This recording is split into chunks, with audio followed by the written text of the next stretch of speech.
เลิกด้วยลีแลป้อซื้อก็ซื้ออันลีมันนั่นน่ะป้อกำเฮาได้มาปันเงินก้อยสูวนว่าเฮานงจุงในห้างลีห้าอำนั้นก็จุงในห้างลีโหห้องนึงอันแล้วก็ห้างนี้ว่าก้อยกะว่าอันสุนนึงไว้แน่แล้วห้างนี้เอ็นนึงมีเฮาในศพหวานเตียวอ่ะสุดได้ออกกว่าตั้งดอกห้าใจเอากำเฮาดีกว่าทบก้นก้าอามีลองสั่งเป็นก้นก้า10มากก้อยสุกาลินก้อนลูกเฮากวนแลฮัลโหลคำแรงนะอย่าไปเนียดกำก็เฮาได้มาก้อยเป้าไว้กำเลยทั้งครึ่งชั่วโมงก็เฮาได้เพียวมาเย้าสูเฮาได้ออกกว่ากำหนึ่งสูเฮ็ดก็ลูกเฮาดีเฮิรนเลยนะ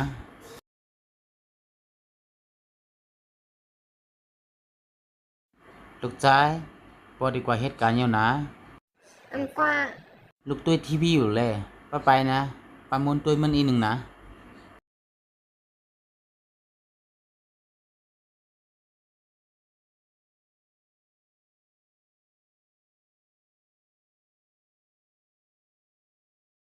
ปาเมิน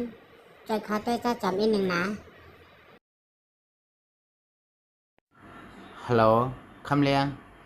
เลิกด้วยก่อนแล่ตุ้ยอันดีมันอีกหนึ่งเลยนะกาก็เย้าว่ากำเฮาได้มาปันเงินก้อย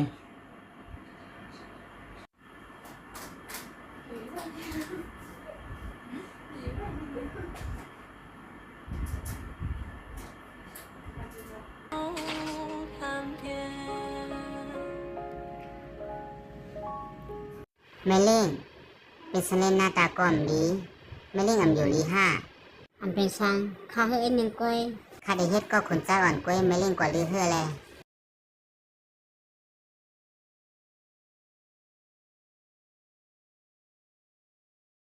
คำเลียงมื้อเร็วสูมีอยู่ตีแล้วล่ะเฮาได้มาหาสูมื้อเร็วนะ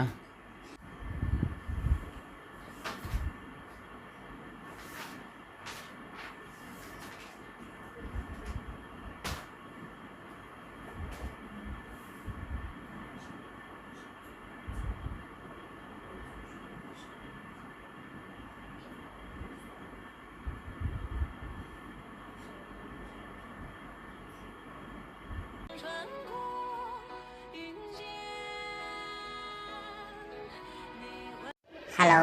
ปอเล่งฮัลโหลปามนเอาจ้าจอมออกมาแล้วข้าได้ส่งบันตีอยู่และบันทึกคู่มันเห็นนะปอเล่งตีเฮ็ดสังหลันแน่วันมื้อแน่ข้าไล่ต้วยแม่เล่งอันปออยู่ลีข้าในกล่อมฮัดถามมันปีเน็ตถามยังบ่มาถึงตีหูกล้วยก้นเฮารถเปิดปลาไว้อยู่ตีเตินนั่นอ๋อเลี้ยวคนใจอ่อนกว่าไรป้าในห้องกว่าเลยนะกว่า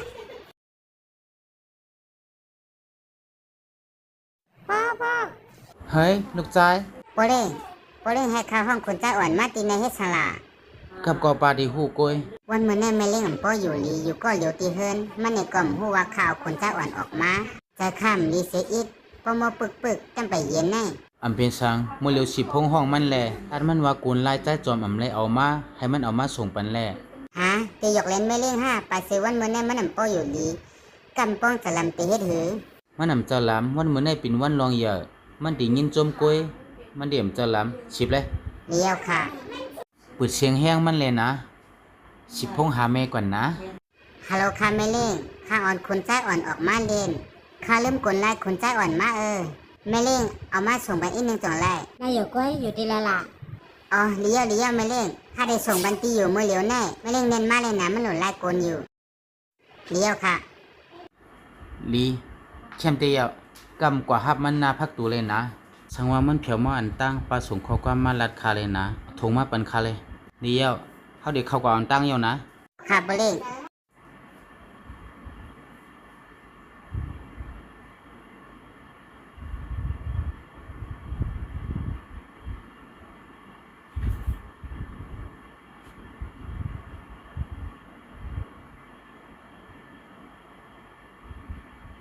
ปามือมันมาเฮ็ดสังตีล้านแน่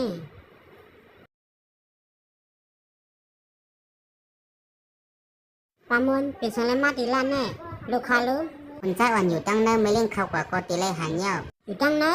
ใจเหี่ยวกว่าค่ะแลแม่วันแม่เฮามีตั้งแช่เฮ้ยเลิกซื้อ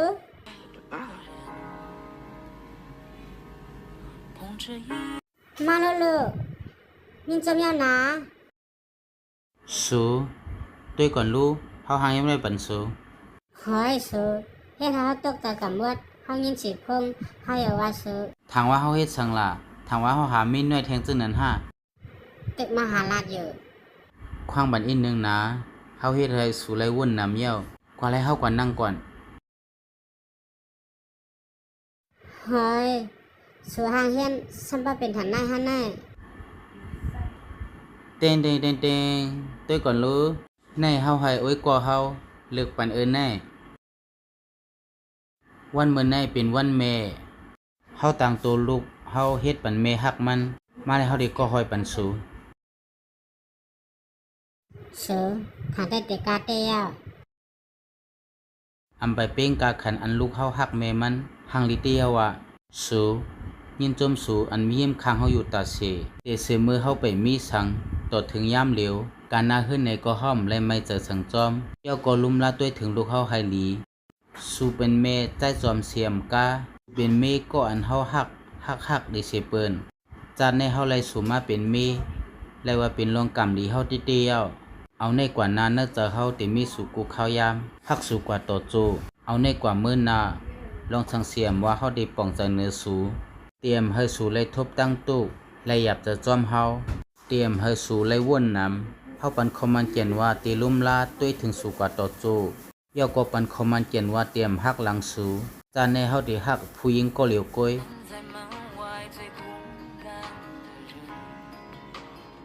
ยินจะเมียวซื้อมวนเฮาโกหมดยา อำเป็นสังสูมีดังซื่อเสือถึงที่บ่ให้ฮันแน่สาไลสูจิ้มด้วยพักก่อน เลียว กูก็ค่าผู้ใจอันมีนำกัดเลยเสียเปิ้นแน่โลหาเงินมาตีเนืองมือเสียมกาโลเลยจอมเจอเมเฮอหลีแทงโลเลยสอนลูกล่างเฮอหลีด้วยถึงนาเฮิรนหลีแน่จงเป็นปุ่นพรผู้ใจเฮาเย้ากูก็วุ่นว่าจงมันเจอ ใจเหี่ยวครับบ่เล่น ป้นนั้นก็กำเดินสุดเฮามาย้อนสู่ปันปอเมกูก็วันเมแน่ให้มีตั้งซื่อเสือเสียกรรม ให้ถูกเบิ่นฮักนำเสกรรม มาเราก็